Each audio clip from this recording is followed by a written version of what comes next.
PJ Wali Kota Palembang Ratu Dewa menggunakan hak pilihnya pada pemilu 2024, didampingi istri Dewi Sastrani bersama ketiga anaknya. Ratu Dewa mencoblos di TPS 53, Kelurahan Demang Lebar Daun, Kecamatan Ilir Bar 1, tak jauh dari kediamannya.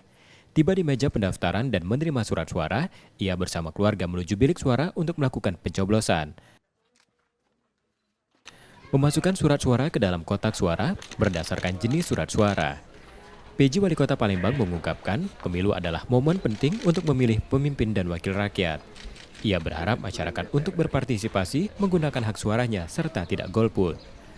Ya, alhamdulillah syukur pada hari ini saya dengan keluarga, istri dan anak-anak bisa mencoblos, memberikan hak suara sebagai warga negara yang baik di TPS 53, Kelurahan Demang Lebar Daun, Kecamatan Ilir Barat 1. Saya kira ini adalah peristiwa yang cukup bersejarah karena kita akan menentukan pemimpin dan wakil rakyat 5 tahun ke depan. Dan harapan saya jangan golput, berikan hak suaranya dan kita berikan partisipasi politik. Semoga Palembang, Sumatera Selatan dan Indonesia akan lebih baik lagi. Ratu Dewa juga memastikan pelaksanaan pemilu di Palembang berlangsung lancar dan aman baik dalam distribusi logistik maupun keamanan.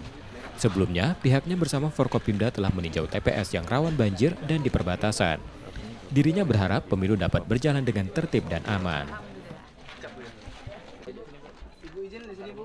M. Rizky Nurmizan, Kompas TV, Palembang, Sumatera Selatan.